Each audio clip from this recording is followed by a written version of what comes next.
Good evening, everyone. This is our weekly Soul of the Parsha class. Every week we dive into an element in the Parsha. This year we're focusing on the first Aliyah, the first segment of each Parsha, and we're trying to take some gem, some pearl, some hidden pearl, something from the depths of the Parsha that would really give light to our lives and to the week that we are having. And now we've arrived at the Parsha Vayishlach. And our topic for today is, in what way can we view conflicts, certain people we have conflicts with, adversaries, opponents, people who are our enemies, could be, a minor, fight or something bigger. Whenever we are challenged by another person, the idea that we want to explore today is that each of these conflicts, these opponents that we're meeting, that we don't like them, that we would wish that they wouldn't be in our lives, really they hold on to sparks of our own soul. Sparks of our own soul are hidden within our enemies. That's the topic we want to explore this evening.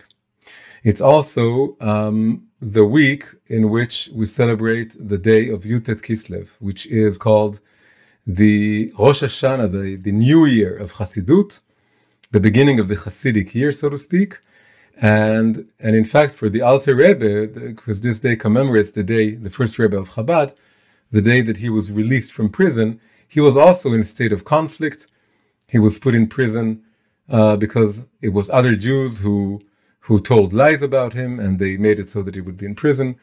And so he had to face the same thing. And indeed, he wrote a very famous letter that's based on a verse from the very opening of this Parsha, which we're going to look at later on. Now, this Parsha, Vayishlach, concludes a series of 3 consecutive parashot portions, which tell the main story of Yaakov, of Jacob. So Yaakov is still going to be with us for 4 more parashot until the very end of Bereshit, of Genesis. He dies at the very end of Bereshit, not before giving out blessings to all of his 12 sons, the 12 future tribes.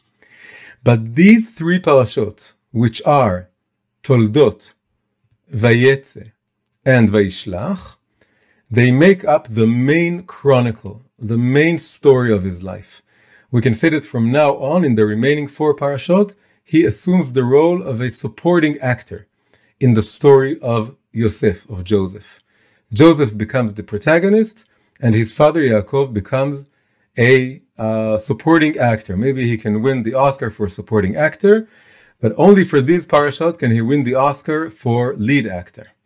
So it's 3 parashot. In a way, we can look at these 3 parashot as a play with 3 acts.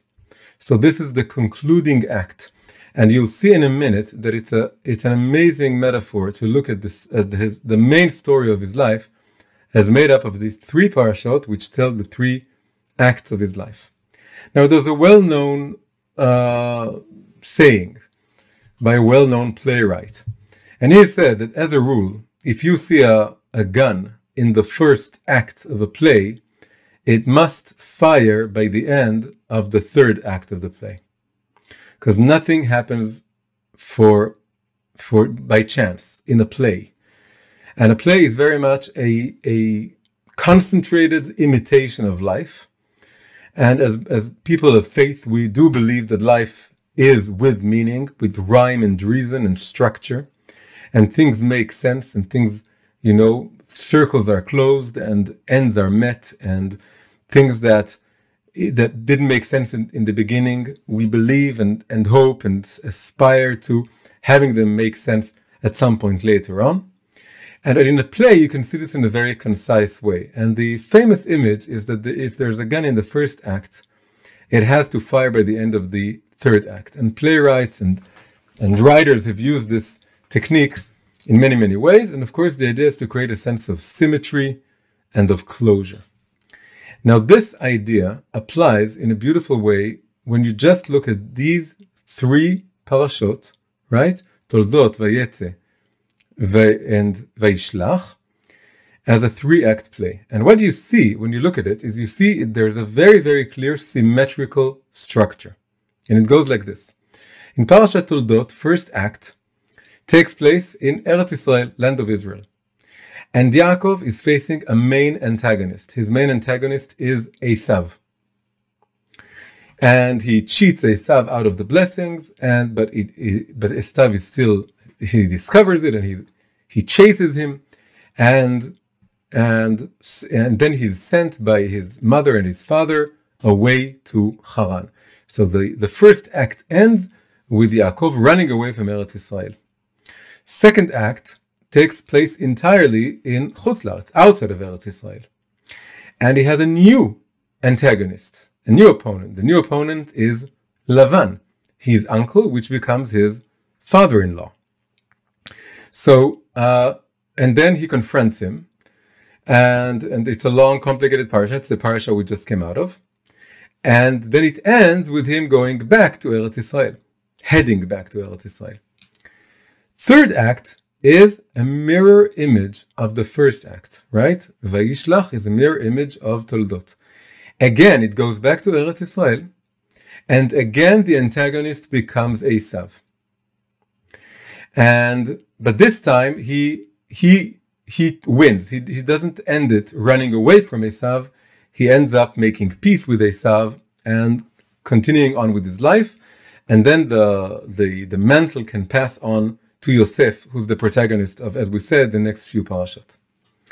So this structure is what is something like a palindrome. What is a palindrome? A palindrome is when you have a sentence or a series of numbers or any kind of phrase that's completely symmetrical, that you can read it from the beginning to the end and from the end to the beginning, and it mirrors itself.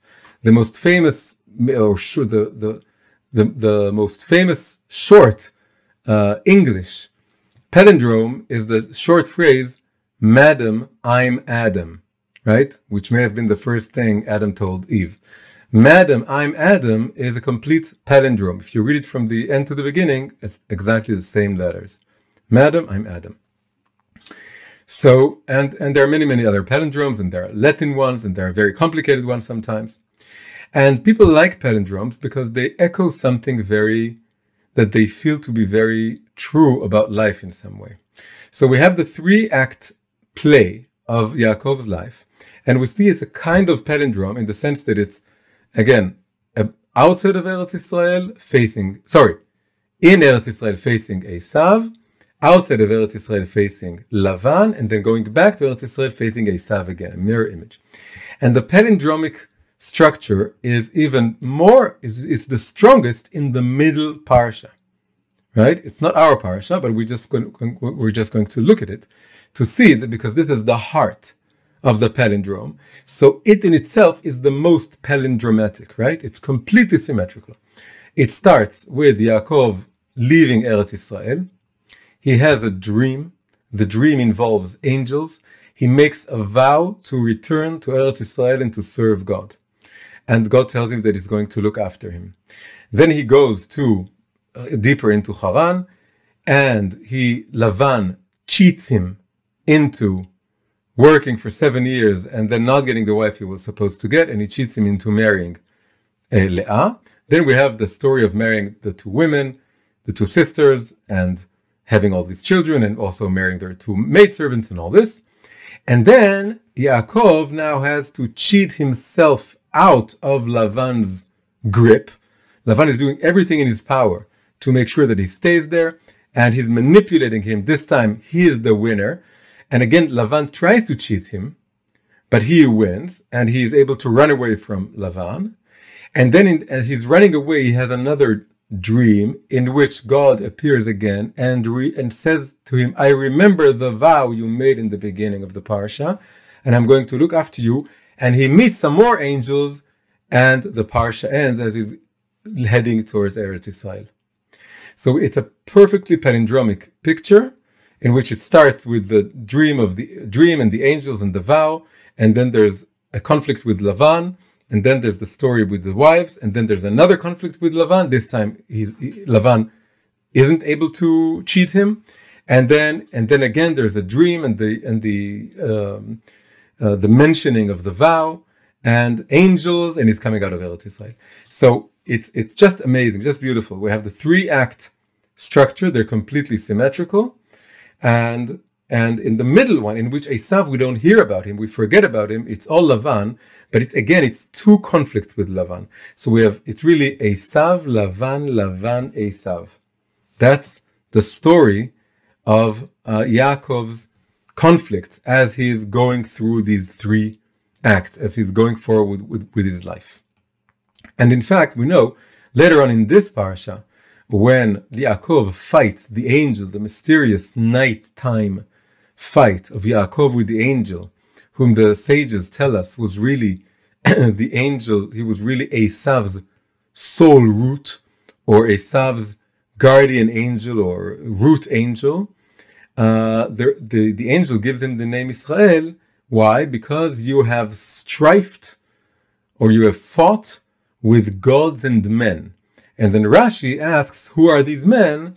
And he answers, it's Esav and Lavan. Yaakov has had 2 main enemies in his life, but we can really see it's not Esav Lavan, it's Esav, Lavan, Lavan, Esav, because it's a mirror image, and he confronts each one twice, and only in the second time is he able to really vanquish them, to conquer them, to win the fight. He needed to have 2 fights in which he wins to a certain degree, but he also loses, and only the second time does he completely get it fully right. So this brings up a very interesting idea. Maybe life is a palindrome. Maybe our life is a palindrome. And in the first part of our life, in the first act and a half, if you wish, we're facing things we don't have the ability to fully face, really. We're practicing, or we're getting to know ourselves, or we're setting the stage. And there are all these objects lying around, like that pistol, that gun that doesn't shoot, and another thing that we don't know what to do with. Really, we're being armed. We're being given the wisdom, the advice, the equipment, the mental, spiritual equipment we need to face the second half of our lives. And maybe the second half of our lives is all about going backwards to all the things that we've encountered and rectifying them and correcting them. It's up to us if we're able to do it or not. And it's up to us if this becomes symmetrical in a negative sense, that we just go back to where we started. That's a horrible way to end our lives. Or we're able to change it, just like Yaakov did. It's not a perfect symmetry. It's a symmetry in which everything is solved in a way that's asymmetrical to the first half. That's what makes it a story that progresses and doesn't regress. And it's up to us what we do in the second half of our lives, in which we are really retracing our steps. In a way, it's a thought. Not everyone in the Torah has this story, but Yaakov has it. So maybe it says something about our lives, that we're in the second half, we're retracing our steps. This could easily explain something like old people, that as they're getting very, very older, they forget a great deal of what happened to them during most of their lives, and they go back to their early childhood. And we know this, that you can find some really old people and they could be completely senile, and in the most extreme case, they don't even remember their own family, but they do remember clearly their early childhood. And in a way, the feeling I get when I think of this, when I happen to see this, is that it seemed to me like this person is now revisiting his childhood home, his early childhood years, because there are some loose ends that he needs to tie up. There are the final things that he needs to do in his life. They have nothing to do with what happened to him during the later years of his life, because now the palindrome is reaching. He's going back to the beginning, and the only things he needs to rectify are early childhood memories. It's just a thought, but it's a thought that goes along with the idea of the palindrome. Now, there's Shakespeare in his famous speech, "The world is but a stage," and he likens life to a stage. He ends this monologue with the phrase that old age is second childishness. It's not a very nice term. And he says it's second childishness, and he says it in a negative way. He says this, that we become like little children. But the thing is that this is the challenge. The challenge is, how do we choose? How do we face the different difficulties, the various difficulties and conflicts that we have to go through in the second half of our lives, so that the second childishness or second childhood wouldn't be going back to, again, it wouldn't be a complete, symmetrical mirror image of the first, because then it was just one big circle and nothing happened.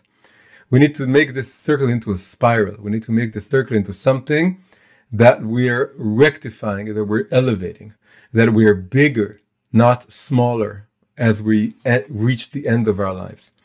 So how do we do this? How do we understand this in a deeper way? So in order to do this, we want to get a deeper sense of this idea that life is like a palindrome, right? The idea of the palindrome is that you can read it from both directions, right? And it makes sense. It makes the same sense. It's the same story. But what we want to do is to sort of a little bit break the palindrome. It's going to be a palindrome because maybe, again, this is the story of Yaakov.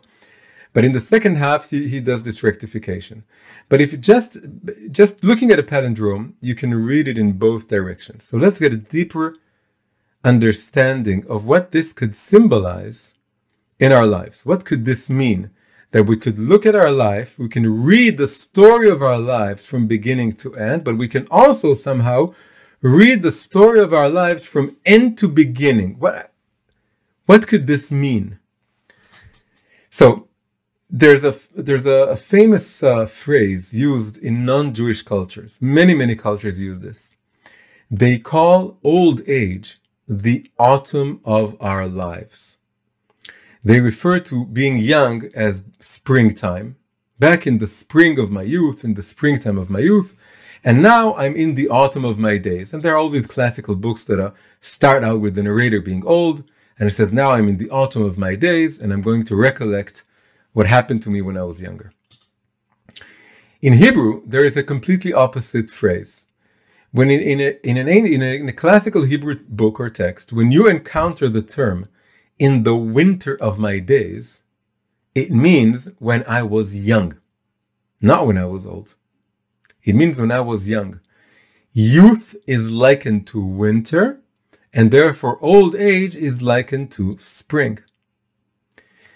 And the idea is very simple. The idea is that the usual terminology is talking about the body. The body fades. The body becomes weaker and weaker. It starts when you're young. This is your springtime. Live it up. Make use, carpe diem. Make use of every day. And now you're young and you should enjoy life because it's the springtime of your days. And then as you grow older, you become weaker and your memory fades and your powers fade. And it's like winter in which all the flowers are covered by snow or ice and so on. Whereas the Jewish classical term that talks about youth as winter is talking about the soul. Of course, Jews, like everyone else, had the exact same experience bodily of growing up. As you grow up, your body becomes weaker. It's universal. But when they were speaking about youth as winterish and old age as springish, the idea was that as the body weakens, the soul becomes more radiant. The soul is freer from the constraints of the body. The body, because the body becomes weaker, there's not so many inclinations and urges and desires, and they weaken. And then in your old age, you become softer and more open and more spiritual, and people open up to spirituality as they're older. And in a way, if you're sensitive to what's going on inside you, then you know that old age is the springtime of the soul. The soul is now really reaching now its youth.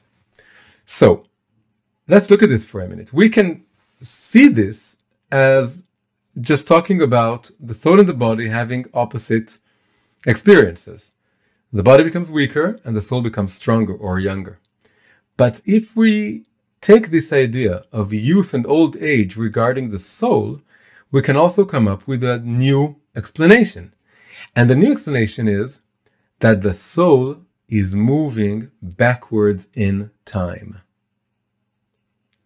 The soul is moving backwards in time from the future to the past, not from the past to the future. So let's look at this idea for a minute. So one way of looking at it is you can think about the moment of death. The moment of death is when the soul becomes completely free and it reunites with its source. So in a way you could say, now let's look at life backwards. Let's read the palindrome backwards. If you think about life as moving backwards, you start with the day you die. The day you die is the day your soul is born in the reverted time dimension. So it's born. It's the youngest. It's like a day-year-old infant on the day you die. It's young. It's pristine. It's perfect. In the ideal life, that's what it would be, which is like a perfect, pure soul. And then as we move backwards in time, the soul grows older and older and older. And then when you get to your bar or bat mitzvah, which is traditionally when the soul comes into your body, here we're moving backwards in time. We can say that the soul becomes a little bit senile. When moving backwards, we get to when you're 10 or 9 or 8 years old, the soul doesn't remember anything by now. And then by the time we get to the beginning of your life, the soul doesn't remember anything. It's like a little child that doesn't remember anything. Of course, there's the other image, which is that the soul was already there from the very beginning. It was young and it just forgot. The angel slapped it on its face and it forgot everything it knew, as we know from the famous story. But now we want to examine this opposite idea. The soul is moving backwards in time. Now let's look at the same thing, moving in the usual direction. We start out with a very old soul. It's very old. It's senile. It doesn't remember where it came from. As we grow older and we mature and we get to our bar or bat mitzvah, and we begin to understand things and to have a clear sense of who God is and having a soul and a body, the soul is now recovering its memory because it's growing younger. Right? We're moving into the future, but the soul is moving in the opposite direction, so it's getting younger. And then as we grow older and older, the soul becomes younger and younger. And then when we reach the end of our lives, the soul becomes this pristine, pure child, baby. Right? This is a very interesting idea to look at. Now this connects very interestingly. When I was younger, I used to read a lot of science fiction and watch a lot of science fiction movies. And I have to do something with these memories. And one of the very interesting motif in science fiction stories, and you can see variations of it in many books and stories and movies, is you have this protagonist, he's going through whatever his adventures are, and then at some point a mysterious stranger appears out of nowhere and saves him. And then disappears again. He has no idea who this mysterious stranger is. He completely saved his life, or did something, or prevented something, and he doesn't know how this could be, and he doesn't know who the stranger is. Usually the stranger is from far away, he can only see his silhouette, or he's dressed in some other way, or he doesn't recognize him.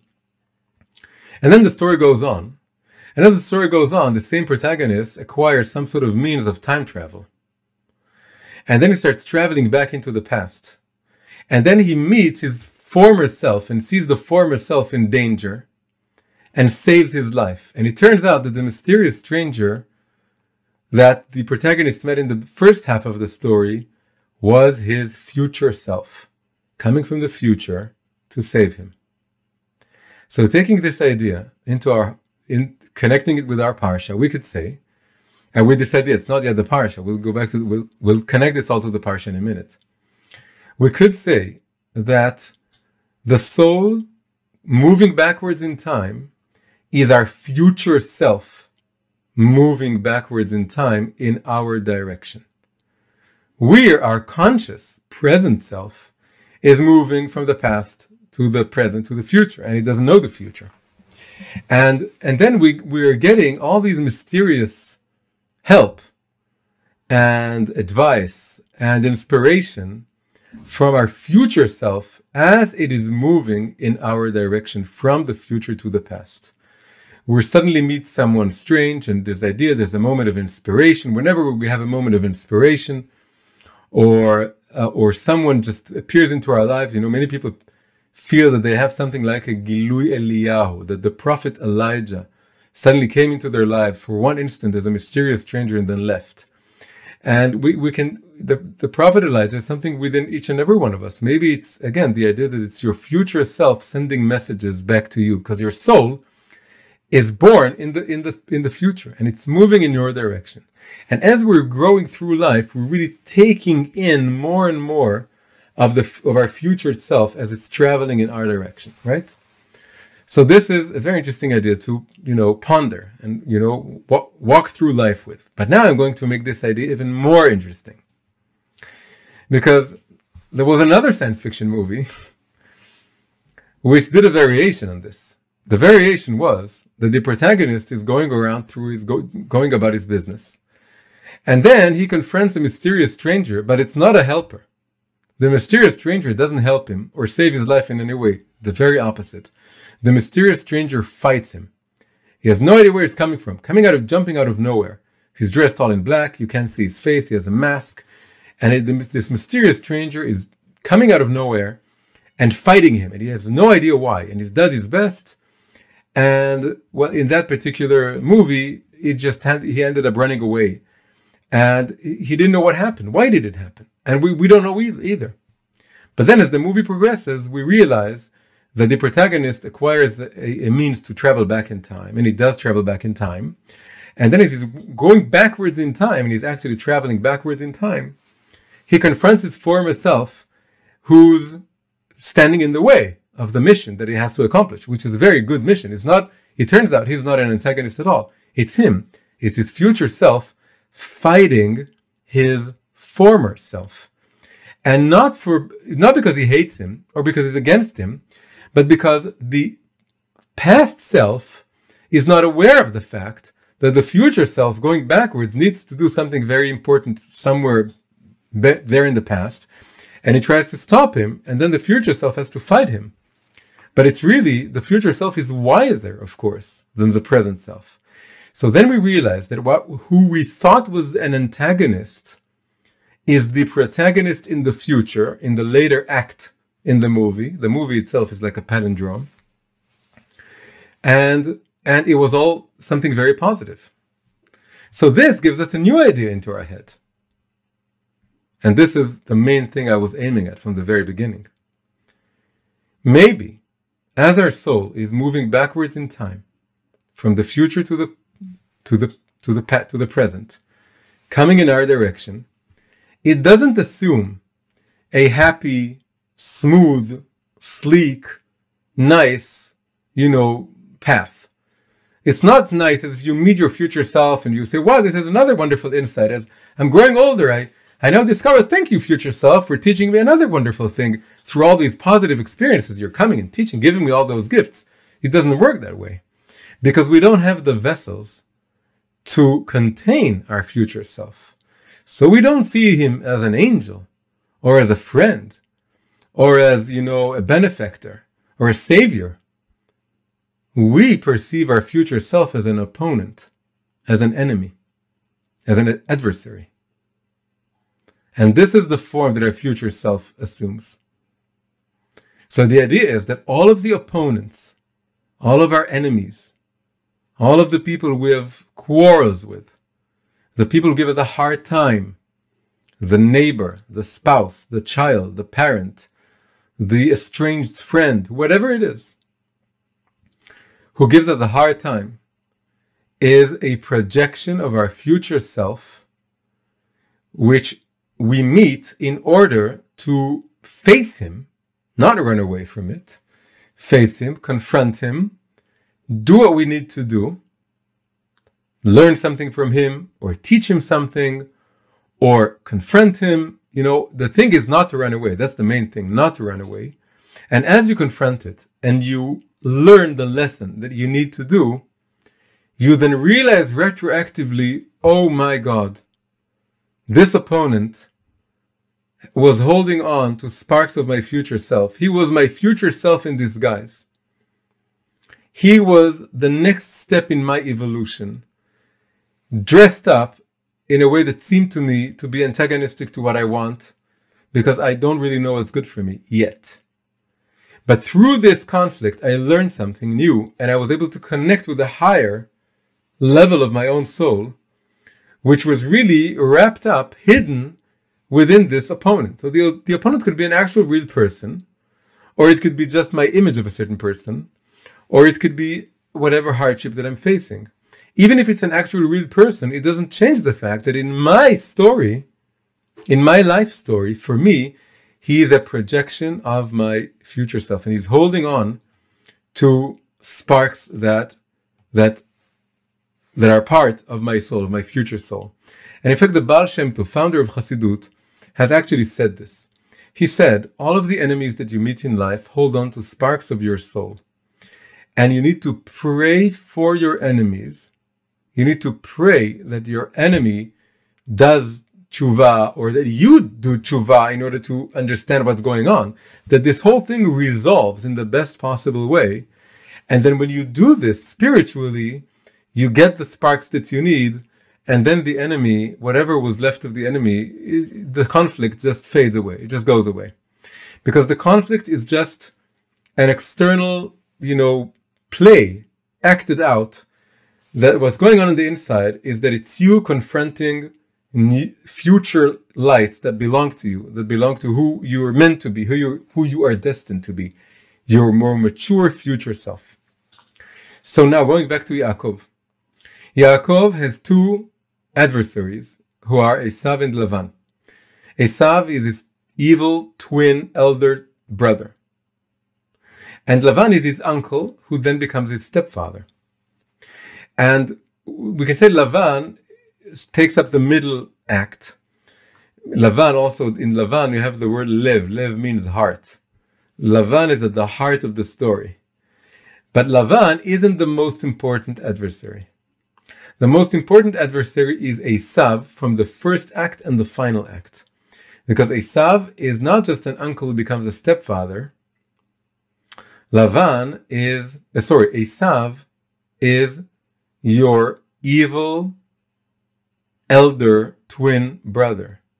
What is the image of an evil elder twin brother? It's the image, an elder twin brother that's like you in the future.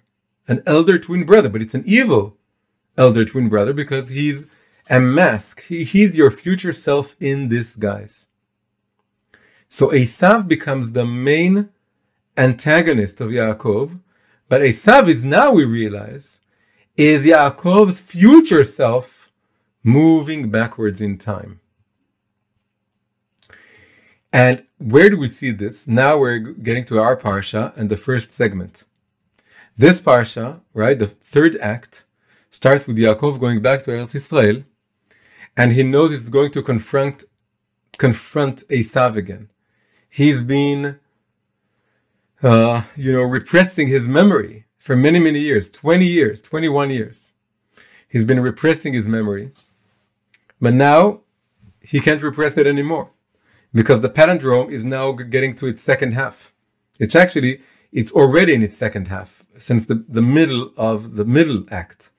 But now it's getting to the mirror image of the first act, which is all about Esav.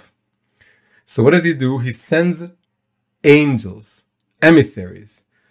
And it could be flesh and blood emissaries, or it could be spiritual angels, and there are opinions here and there, and we're not going to go into it. But the term in Hebrew is malachim, angels. And angels also mean emissaries. So he's sending emissaries into the future, in the direction that he's going. They run faster, he sends them forward in time to meet Esav and to go back to him and tell him what's going on.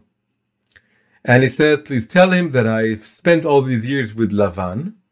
That's where I spent the middle act in which we weren't in touch. And I have many gifts to give to you. And then the angels go and they come back and they say, we came to your brother, to Esav. And here Rashi says, You think he's your brother, that you have a relationship of camaraderie and brotherhood with him, but you're wrong. He is still Esav, the hater that you remember. Nothing has changed because you didn't do anything about it. You were just dealing with Lavan until now, and it's not going to change until you change it. He's still in the same state that you left him. And then, so the angels say, we came to your brother, to Esav, and now he is coming your way with 400 men. Esav is coming in Yaakov's way. Yaakov is moving, and Esav is coming in the opposite direction. He's not just staying there waiting. He's not just wandering about. He's traveling in the opposite direction. This is the image that is now encapsulating this whole idea that we have presented up until now. That we have Yaakov moving in one direction and Esav moving in the opposite direction with an army of 400 people, which is, of course, is very, very frightening. So the image here is that our future self isn't just passively waiting, it's moving in my direction, and it's assuming the form of an enemy, as it always has. But now the enemy is stronger, just like I'm stronger. My enemy is also stronger because for me, it's because I'm more mature in this world, and for my soul, which is again being dressed up like an antagonist, but it's really my soul, my future self, it's because it's still very powerful. It hasn't aged yet, so to speak. Now, just to give you a sense of how perfect this idea is, or not perfect, but how it adds up perfectly with a lot of things we know. We know that in the beginning of the first act, the beginning of Toldot, we have two very strange things about Esav. The first strange thing is that Esav is born with a lot of bodily hair. He's hairy. He was just born. How can he be hairy? But if the idea is that Esav is really the soul of Yaakov, moving backwards in time, dressed up as an antagonist, it makes perfect sense that he's hairy because he's old. Yaakov is very young, but Esav is very old because Esav is moving backwards. This is the end of his life, not the beginning. So this mysterious fact that Esav is hairy is now, we're now getting a new answer, a new solution for this riddle. Another mysterious thing about the first act, about Toldot, is that when Yaakov wants to buy from Esav the elder brother position or the stature, he wants to be the firstborn. He wants to buy the property of being the firstborn. And then Esav says, well, why do I care? I'm going to die soon anyway. Why do I need this eldership position? Why does a young person say that he's going to die soon? He's not going to die soon. You're still very young. You're both very young. But if he's moving backwards in time, then he's not young. He's old because he's moving backwards towards his birth, which is now, so to speak, his death. So that this is why he feels that he's going to die soon, although he's very young. So we have two things at least that were a mystery in the first parsha, but they make sense if we take this idea that Esav is like the soul of Yaakov moving backwards in time, and it's really a very high, holy soul, but it assumes the form of an antagonist, of an opponent. And if you read even a little bit of Chassidut about this parsha, about all the story of Yaakov and Esav, that's exactly the usual explanation. That Esav is the higher soul. Although Esav is wicked and a cheater and a liar and a hunter and things that are considered negative, in Kabbalah and Chassidut, he epitomizes the lights of chaos, the lights of the world of Tohu, which are the highest lights. And the whole point of Yaakov's life is that he needs to recapture the lights, the spiritual lights that are hidden within Esav and contain them himself. So Esav is indeed the future self of Yaakov moving backwards in time. So this explains why he's talking about himself when he's young, that he's about to die, and explains why when he is born, he's hairy as if he's an old person, as if he's born old. Another thing, in the beginning of his life, Yaakov, he's the first to come, and then Yaakov is on his heels, literally at his heels, holding on to the heel of Esav, right? How does the life of Esav end? The life of Esav ends according to a midrash, right? Which is the stories that the sages tell us. It's not in the written Torah; it's in the oral Torah, and it's written in the midrashim books, in the homiletic books. Is that there's a whole story, which we're not going to go into all the details, but the whole story is that as Yaakov is being buried at the end of Genesis, suddenly Esav comes along and he claims that he's the one who's supposed to be buried in Me'arat HaMachpelah in Hebron. And there's a big argument, and it ends with one of Yaakov's grandchildren, the son of Dan, one of the tribes. He kills Esav. And this is a bit grotesque, but again, it's all symbolic. He cuts off his head. He decapitates Esav, and Esav's head ends up resting in the cave of the patriarchs in Hebron, along with all the three patriarchs and the three matriarchs, right? Rachel isn't there.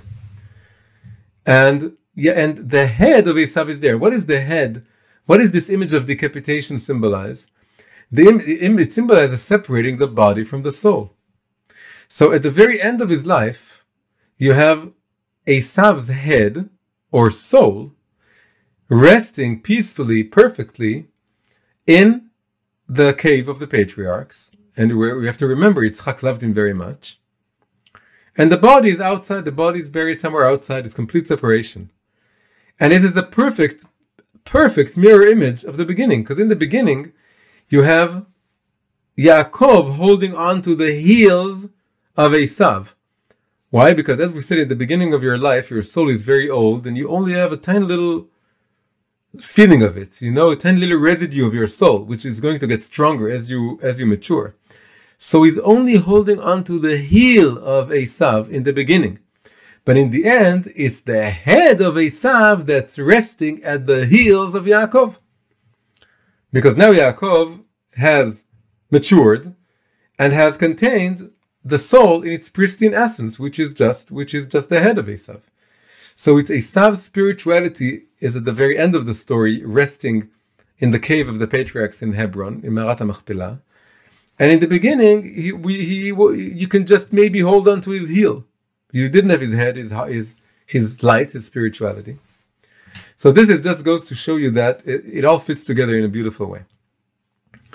Now we have to get to the end of the story, and this is the main message for what we want to get from all of this strange sci-fi exploration into this Parsha. As Yaakov is about to confront Esav in the beginning of our Parsha, when he sends out the angels, it says that he's very, very terrified. He's afraid. And it's a classical question. How can Yaakov, whom God guarded throughout the previous Parsha, and looked after him and saved him from Lavan, and gave him all these wives and all these children and all these miracles, how can he be afraid of Esav? Why is he now afraid?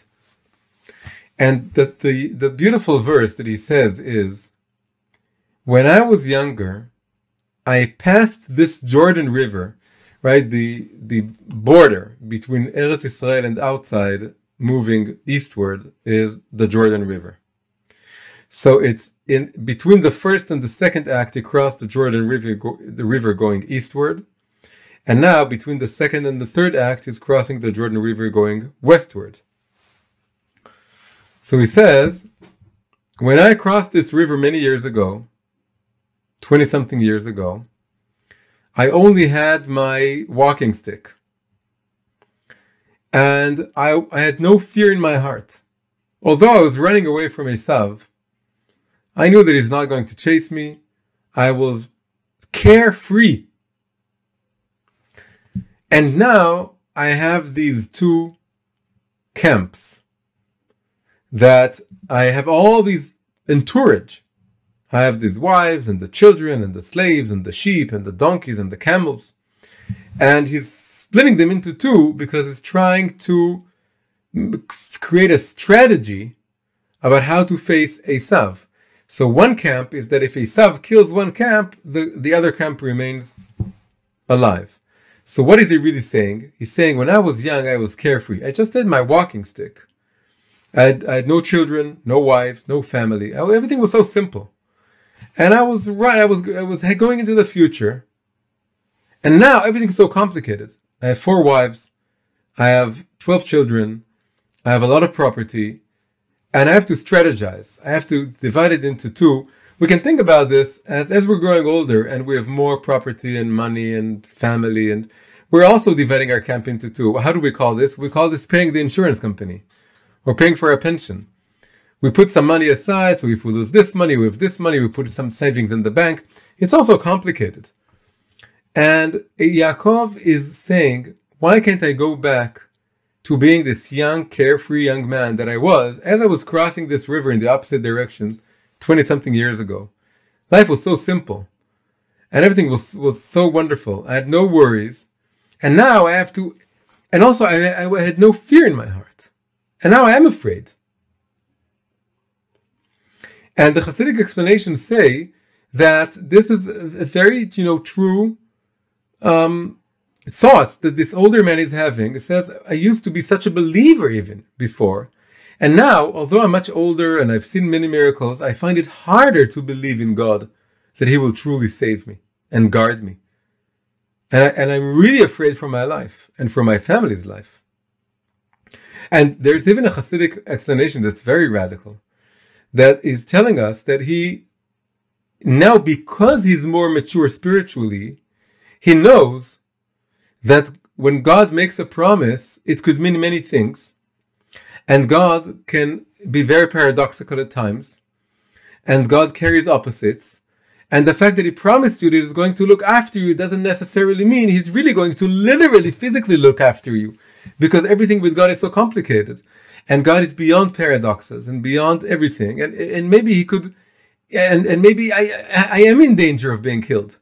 And it doesn't contradict the blessing. Maybe the blessing is spiritual or in some other life or until some point. Or He knows that God is really infinite and can do, so He's really afraid and the stakes are really high. But now we want to take this situation. Again, it's the beginning of the 3rd act. And in the 1st act, he disguised himself as Esav, cheated Esav out of the blessings, ran away.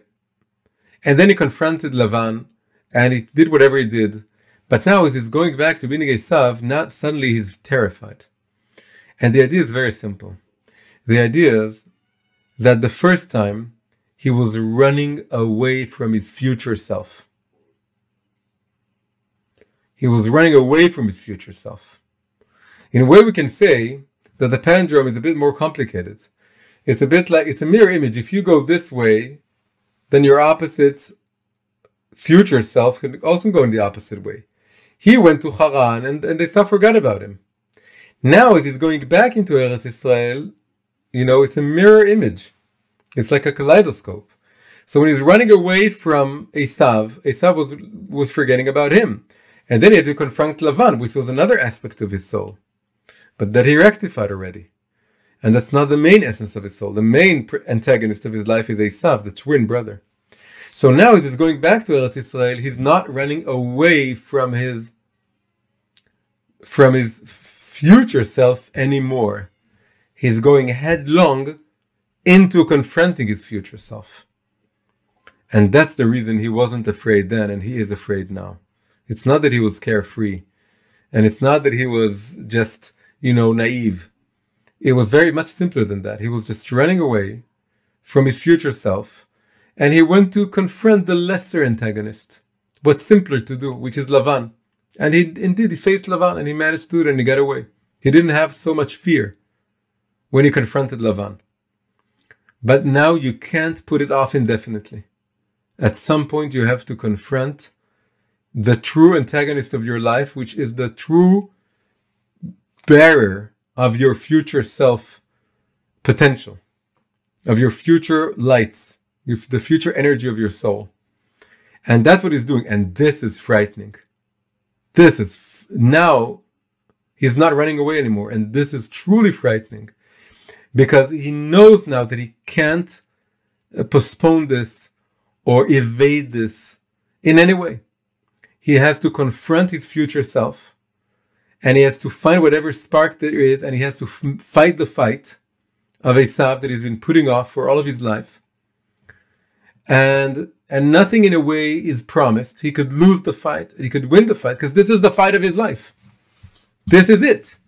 That's why nothing is taken for granted, and this is why he doesn't know. Although he absolutely trusts in God, he knows that God is now putting the ball in his, it's in his yard now. It's in his side. It's up to him how he makes the fight. And in a way, this is the highest form of faith in God, which is you're not passive. And you're not just saying, oh, God will save me, or God will help me, or God will guard me. You're saying now God is saying, well, now it's up to you. And I'm going to look back and see what you do. And what you do is going to determine what happens. And this is the ultimate faith in God, because God is so great here that he's giving over the greatness to you, to confront what psychologists would call the demon or the shadow, which is really the shadow of your future higher self, and face it. And then we see this amazing symmetry again. He sends angels, and they come back and saying he is coming for you. But before he meets Esav, he also meets an angel, but this time it's Esav's angel. Again, it's a symmetry. Yaakov is sending angels forward in time, like a signal that I want to face you and I want us to be friends. Oh, future self that I'm afraid of. I'm giving you gifts, camels and donkeys and everything that I've acquired in my life. I'm sending it. And the future self replies by sending the angel that Yaakov fights in the night. That mysterious angel whom the sages tell us is really Saro shel Esav, the spiritual minister or guardian angel of Esav. That's Esav's reply. You're sending me your angels that come in peace, and I'm sending you my angel that doesn't come in peace. It comes to fight you, because this is, again, it's a negative, inverted image. And then Yaakov confronts this angel and finally fights him. And as he fights him, and he's able, and as he fights him, he realizes, or maybe he's been realizing for some time now, that this is really finally he needs to confront his destiny, his calling, his mission in life. His mission in life isn't just to be Yaakov, just to hold on to the heels of the soul. He needs to take in all the lights. And he needs not to be just, the grandson of Abraham and the son of Yitzchak, and not just Yaakov, the name that he was given when he was younger, when he was born. He needs to be Yisrael. Israel is the bearer of a mission, of the most important mission in the world, which is the mission of bringing divine light into the world. And only he can do this. And he's been running away from this throughout his life. And now he's realizing this is my calling. My calling for each and every one of us. Also could be for a non-Jew as well. Your higher self is like in Jewish terms, it's like the spark of Israel within you, which is your future higher self, which you need to confront and face and integrate into your life.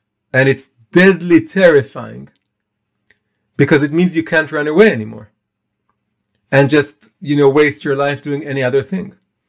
It's terrifying because now you're committed to this mission completely, because you know what it is and it's part of you and you can't run away. You can't, shun it or repress it in any way. You're saying, I can't just, go to some, spend my spare time on a beach. You lose that completely when you find your calling, because then you have to commit to it every second of your life. That's why it's so terrifying. I even heard once that in tribal civilizations, you have a shaman. He's like the witch doctor of the tribe.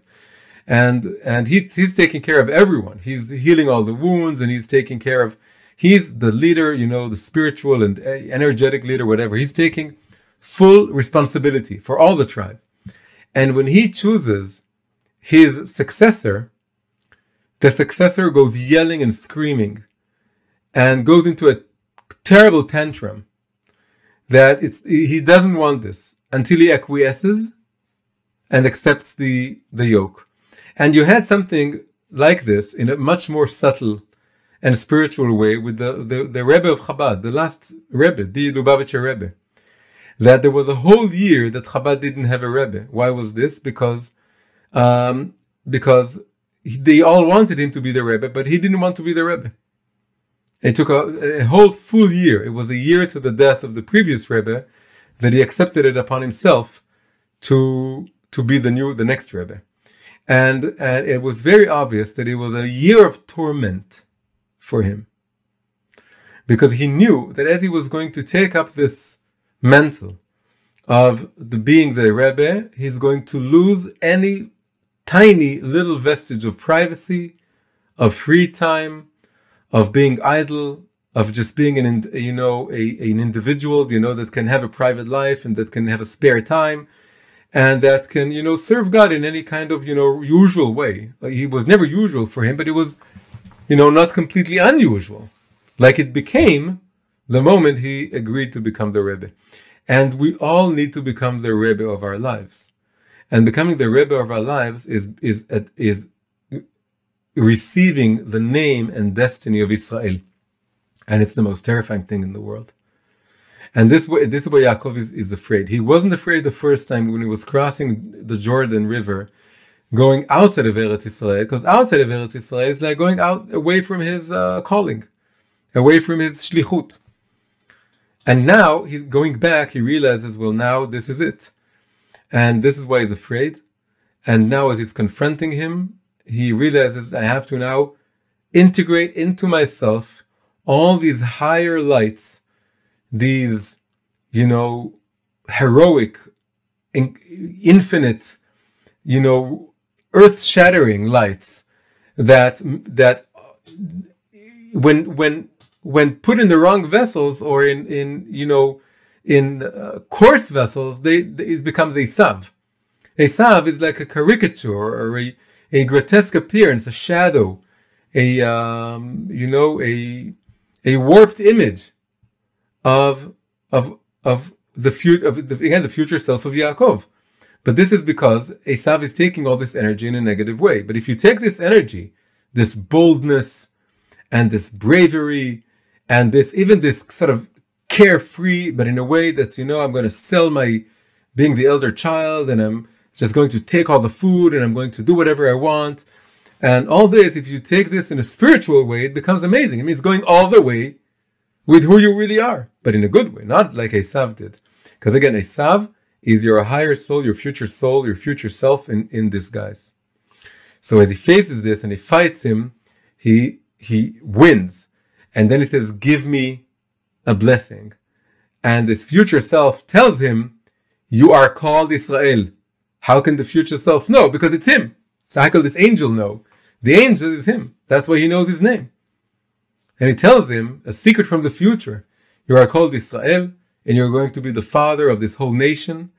And this whole nation is going to work very hard to try and bring the light of God's word to the entire world, and to show them all that they can have this spark of Israel within them, which is their divine spark within them. So this is the end of this is the climax, in a way, of this 3-act story. And we learn from this that we have a lot of things we learn from this, but the main thing we learn from this is what we focus now at the very end, is that there comes a moment in our lives in which we in a way, all of our life has been in preparation for this moment.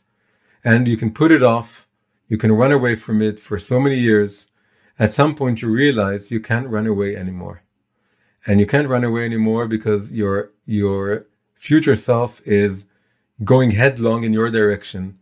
And you just need to face him which is really face the depths of your own soul, both the higher depths of your soul, which is those higher lights, and the dark shadow of your soul, which is the lower depths of your life. And it goes together. And as you're facing your shadow inside you, you're also facing their highest calling, which that shadow hides from you. And then you get your new name, which is your calling, your future name. And that's when you turn the palindrome from a mirror image into a rectification of everything that happened before. Because you're using all the energy, all the lessons you accumulated throughout your life in order to do this. And then you become fully who you were meant to be.